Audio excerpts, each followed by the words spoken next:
Hello दोस्तों, आप सभी का इलेक्ट्रॉनिक स्टडी चैनल में स्वागत है।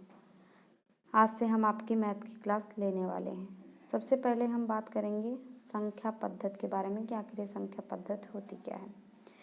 किसी भौतिक राशि के परिणामों को बोध कराने के लिए, मतलब किसी फिजिकल क्वांटिटी के रिजल्ट्स को बोध कराने के लिए जिस पद्धति का प्रयोग किया जाता है संख्या पद्धति कहलाती है। इसके बाद हम जानते हैं कि जो आपके नंबर्स होते हैं वो बहुत से प्रकार के होते हैं। तो आइए हम कुछ नंबर्स का जिक्र कर लेते हैं। यहाँ हम बात करेंगे प्राकृत संख्या की। तो वस्तुओं को गिनने के लिए जिन संख्याओं का प्रयोग किया जाता है उन्हें प्राकृत संख्याएं कहते हैं। मतलब जिन संख्याओं की सहायता से हम वस्तुओं की गिनती कर सकते हैं उन्हें हम प्राकृत संख्या कहते हैं। जैसे 1, 2, 3, 4, 5, 6 अनंत तक जितनी भी संख्याएं हैं ये सब आपकी प्राकृत संख्याएं कहलाती हैं। फॉर एग्जाम्पल हमारे पास एक बॉक्स है, उसमें बहुत सारे पेन रखे हुए हैं और कोई हमसे पूछे कि इस बॉक्स में कितने पेन हैं, तो हम कैसे बताएंगे? उनकी गिनती करके ही तो बताएंगे कि इस बॉक्स में कितने पेन हैं। और जब हम उसकी गिनती करना शुरू करेंगे तो कहाँ से शुरू करेंगे? 1 से करेंगे। तो मतलब सबसे छोटी प्राकृत संख्या आपकी 1 होती है। फिर उसमें एक एक ऐड करते करते जितने भी उसमें पेन होंगे हम बता देंगे। तो 1 से लेके इनफाइनाइट तक जितनी भी संख्याएं होती हैं वे सब आपकी प्राकृत संख्याएं होती हैं। इसके बाद हम बात करेंगे पूर्ण संख्याओं की। तो प्राकृत संख्याओं में शून्य को मिलाने पर जो संख्याएं प्राप्त होती हैं उन्हें पूर्ण संख्याएं कहते हैं। 1 से लेके अभी देखा आपने अनंत तक जितनी संख्या होती हैं वह प्राकृत संख्या होती हैं। अगर प्राकृत संख्या में हम शून्य को और मिला दें तो वह आपकी पूर्ण संख्या हो जाती है। मतलब 0 से लेकर अनंत तक जितनी संख्या होंगी वे सब आपकी पूर्ण संख्याएं हो जाएंगी। इसके बाद हम बात करेंगे पूर्णांक संख्याओं की। तो प्राकृत संख्याओं में शून्य व ऋणात्मक संख्याओं को मिलाने पर जो संख्याएं प्राप्त होती हैं पूर्णांक संख्याएं कहलाती हैं। मतलब 1 से लेकर इनफाइनाइट तक अभी आपने देखा प्राकृत संख्या होती हैं। तो अगर हम उसमें शून्य को मिला दें और ऋणात्मक संख्याओं को मिला दें तो वे सब आपकी पूर्णांक संख्याएं हो जाएंगी। मतलब पूर्णांक संख्याएं आपकी धनात्मक भी होती हैं, ऋणात्मक भी होती हैं और शून्य भी होती हैं। जैसे यहाँ हमने एग्जाम्पल के तौर पे -3, -2, -1, 0, 1, 2, 3 दिया है। ये सब आपकी पूर्णांक संख्याएं होंगी। पूर्णांक संख्याओं को हम माइनस इनफाइनाइट से प्लस इनफाइनाइट तक दर्शाते हैं। इसके बाद हम बात करेंगे सम संख्याओं की। तो वे संख्याएं जो 2 से पूर्णतः विभाजित होती हैं सम संख्याएं कहलाती हैं। ऐसी संख्या जो 2 से पूरी तरह कट जाएं वे सब आपकी सम संख्याएं कहलाती हैं। जैसे 2, 4, 6, 8, 10, 12, 14 ये सब आपकी सम संख्याएं हैं क्योंकि ये 2 से पूरी तरह कट जाएंगी। इसके बाद हम बात करेंगे, जैसे यहाँ हमने एग्जाम्पल में 2 लिया, 2 को जब 2 से काटेंगे तो 2 पूरी तरह कट जाएगा, तो यह एक सम संख्या है। 4 की बात करेंगे तो 4 को जब 2 से भाग देंगे तो ये पूरी तरह कट जाएगा, इसलिए यह एक सम संख्या है। इसके बाद हम बात करेंगे विषम संख्या की। तो वे संख्याएं जो 2 से पूर्णतः विभाजित नहीं होती हैं विषम संख्याएं कहलाती हैं। जैसे 1, 3, 5, 7, 9 ये सब आपकी विषम संख्याएं कहलाती हैं। मतलब ऐसी संख्या जो 2 से पूरी तरह न कटे वह सब आपकी विषम संख्याएं हो गई। इसके बाद बात करते हैं अभाज्य संख्या की। तो वे संख्याएं जो स्वयं और 1 के अलावा अन्य किसी से विभक्त नहीं होती हैं वह सब आपकी अभाज्य संख्या होती हैं।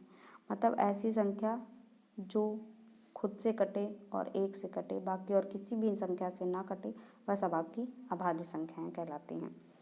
जैसे 2, 3, 5, यहाँ 5 भी अभाज्य संख्या हम लिखना भूल गए हैं, तो आप इंक्लूड कर लीजिएगा। 5 एक अभाज्य संख्या है। 2, 3, 5, 7, 11, 13 ये सब आपकी अभाज्य संख्याएं हैं। जैसे यहाँ हम 2 की बात करें तो 2 के कितने फैक्टर बनेंगे? 1 और 2 फैक्टर बनेंगे, इसलिए यह एक अभाज्य संख्या है। फिर आगे बात करें 3 की, 3 के कितने फैक्टर बनेंगे? 1 बनेगा और 3 बनेगा, इसलिए यह भी एक अभाज्य संख्या है। और अगर हम बात करें 5 की, तो 5 के कितने फैक्टर बनेंगे? 1 बनेगा और 5 बनेंगे, इसलिए यह भी एक अभाज्य संख्या है। तो जिसके 2 फैक्टर बने वह आपके अभाज्य संख्याएं होंगी। इसके बाद बात करें भाज्य संख्याओं की, तो वे संख्याएं जो स्वयं और एक के अलावा अन्य किसी संख्या से पूर्णतः विभक्त हो भाज्य संख्याएं कहलाती हैं। मतलब ऐसी संख्या जो खुद से कटे, एक से कटे और किसी अन्य संख्या से और कटे, तो वह आपकी भाज्य संख्याएं कहलाती हैं। मतलब कि जिसके कम से कम 3 फैक्टर हों वह आपकी भाज्य संख्याएं कहलाती हैं। जैसे यहाँ हम बात करें 4 की, तो 4 जो है आपकी भाज्य संख्या कैसे हुई, इसके फैक्टर चेक करिए आप, 1 2 4, मतलब इसके 3 फैक्टर, कम से कम 3 फैक्टर होने चाहिए तभी वह भाज्य संख्या होगी। और फिर अगर हम यहाँ बात करें 6 की, तो 6 के फैक्टर होंगे 1 2 3 6, इसके 4 फैक्टर होंगे, तो यह एक भाज्य संख्याएं हैं। अगर यहाँ हम बात करें 1 की, तो 1 ना तो अभाज्य संख्या है और ना ही भाज्य संख्या है। 1 ना ही आपका अभाज्य संख्या में आता है और ना ही भाज्य संख्या में आता है। इसके बाद हम बात करेंगे सह अभाज्य संख्या की, तो संख्याओं का वह युग्म जिनमें एक के अतिरिक्त और कोई उभयनिष्ठ गुणनखंड न हो। मतलब संख्याओं का ऐसा युग्म जिसका मासा एक ही हो और कोई भी उभयनिष्ठ ना मिले। मतलब एक ही ऐसा हो जो मासा हो, बाकी और कोई भी नंबर उसमें कॉमन ना हो, वह आपका सहभाज्य संख्या कहलाती है। जैसे 2, 5, 3, 7, 5, 7, 8, 11, ये सब आपकी सहभाज्य संख्या हैं। यहाँ अगर हम बात करें 2, 5 की, तो 2, 5 में हम मासा क्या ले सकते हैं, इन दोनों का मासा एक ही तो होगा, तो यह आपकी सहअभाज्य संख्या हो गई। इसके बाद हम बात करेंगे वास्तविक संख्याओं की, तो जिसे संख्या रूप रेखा पर निरूपित किया जा सकता है वास्तविक संख्याएं कहलाती हैं। यहाँ हमने जिक्र किया है संख्या रेखा का, तो चलिए संख्या रेखा बता देते हैं। पूर्णांक संख्या की श्रृंखला को दर्शाने के लिए जिस रेखा को प्रयोग में लाया जाता है उसे हम संख्या रेखा कहते हैं। जो पूर्णांक संख्याओं की श्रृंखला को दर्शाने के लिए हम रेखा यूज करते हैं उसे हम संख्या रेखा कहते हैं। यहाँ जैसे +3, -7, 5, 19/13, ये सब आपकी वास्तविक संख्याएं होती हैं। वास्तविक संख्याएं आपकी पॉजिटिव भी हो सकती हैं और नेगेटिव भी हो सकती हैं, मतलब धनात्मक भी हो सकती हैं और ऋणात्मक भी हो सकती हैं। इसके बाद हम बात करेंगे काल्पनिक संख्याओं की, तो जिसे संख्या रेखा पर निरूपित नहीं किया जा सकता, जिसे हम रेखा पर निरूपित नहीं कर सकते, उसे हम काल्पनिक संख्याएं कहते हैं। जैसे यहाँ वास्तविक संख्या है, तो वास्तविक संख्या को जब हम लिखते हैं तो उसे मिडिल में सबसे पहले हम 0 लिखते हैं, उसके बाद इधर बढ़ेंगे तो पॉजिटिव में बढ़ेगा 1 2 3, और इधर चलेंगे तो -1 -2 -3, इधर जो है आपके नेगेटिव में बढ़ेंगे, इधर जो है आपके पॉजिटिव में बढ़ेंगे। तो ये आपकी संख्या रेखा होती है और ये आपके जो नंबर्स हैं ये सब आपके रियल नंबर्स हैं। और यहाँ काल्पनिक संख्याओं की बात कर रहे थे हम, तो जिन्हें संख्या रेखा पर निरूपित नहीं किया जा सकता वे आपकी काल्पनिक संख्याएं कहलाती हैं। जिसे हम संख्या रेखा पर निरूपित ना कर पाएँ वे सब आपकी काल्पनिक संख्याएं कहलाती हैं। या फिर आप यूँ कह लें कि काल्पनिक संख्या कैसे बनती है। काल्पनिक संख्या जैसे हमारे पास कोई भी नंबर है, उसको हम अगर माइनस करके स्क्वायर रूट कर दें तो ये आपकी काल्पनिक संख्या बन जाती है। तो यहाँ जैसे हमने एग्जांपल में लिया √-7, √-3, √-5, ये सब आपकी काल्पनिक संख्याएं हो गई। इसके बाद हम बात करते हैं सम्मिश्र संख्या की कि कॉम्प्लेक्स नंबर क्या होता है। कॉम्प्लेक्स नंबर जो होता है आपका वो रियल नंबर और इमेजिनरी नंबर को मिलाकर बनता है, उसे हम कॉम्प्लेक्स नंबर कहते हैं। यहाँ जैसे 5 + 3i लिखा है, तो इसमें 5 जो है वो आपका रियल हो गया और 3 है जो 3i वो आपका इमेजिनरी पार्ट हो गया। तो ये आपके हो गए सम्मिश्र संख्या। इसके बाद हम बात करेंगे वास्तविक संख्या जो है, इसको हमने जो वास्तविक संख्या है आपकी, इसको हमने 2 भागों में बांटा है। तो वास्तविक संख्या को हमने 2 भागों में बांट रखा है। एक को हम बांटे हैं भाग में परिमेय संख्या और दूसरे को हम बांटे हैं अपरिमेय संख्या में। तो परिमेय संख्या जो आपकी होती है जिसे हम p/q के रूप में लिख सकते हैं वह आपकी परिमेय संख्या होती है।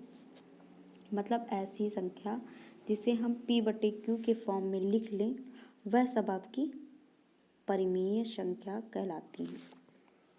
लेकिन एक कंडीशन है कि उसमें q बराबर 0 नहीं होना चाहिए। अगर q बराबर 0 हो जाएगा तो हम उसे डिफाइन ही नहीं कर पाएंगे।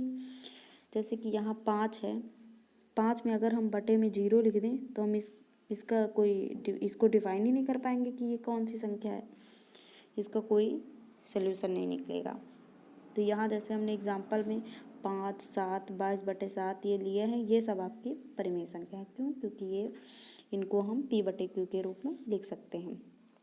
जैसे यहाँ 5 है तो 5 को हम लिख सकते हैं 5/1, 7 है तो 7 को 7/1, 22/7 ये सब आपके परिमेय संख्याएं होती हैं। इसके बाद बात करेंगे अपरिमेय संख्या की। तो जिन्हें p/q के रूप में नहीं लिख सकते वे आपकी अपरिमेय संख्याएं हैं। जैसे पाई, √2, √3 ये सब आपकी अपरिमेय संख्याएं होती हैं। अपरिमेय संख्या आपकी पॉजिटिव भी होती है, नेगेटिव भी होती हैं। तो ये आपकी अपरिमेय संख्याएं होंगी। जिन्हें हम p/q के रूप में ना लिख पाएँ वह अपरिमेय संख्या है, जिन्हें लिख लें वे आपकी परिमेय संख्याएं हैं। परिमेय संख्या में ये है कि p भी इंटीजर होना चाहिए और q भी इंटीजर होना चाहिए, तभी वह आपकी परिमेय संख्या होगी। p/q के रूप में q की लिखी जा सकती है, इंटीजर होंगे दोनों तो ये आपकी परिमेय संख्याएं होंगी। अब यहाँ अगर हम बात करें 22/7 और पाई की, तो कोई लोग कहते हैं कि पाई का मान ही 22/7 होता है। तो हम आपको ये बता दें कि जो पाई की वैल्यू होती है वो लगभग में होती है 22/7। इसलिए पाई जो है वो आपकी अपरिमेय संख्या है और 22/7 जो है आपकी परिमेय संख्या है। तो अगर आपको ये क्लास अच्छी लगी हो तो लाइक कीजिएगा और कमेंट में बताइएगा कि आपको ये क्लास कैसी लगी है। और बाकी थैंक यू।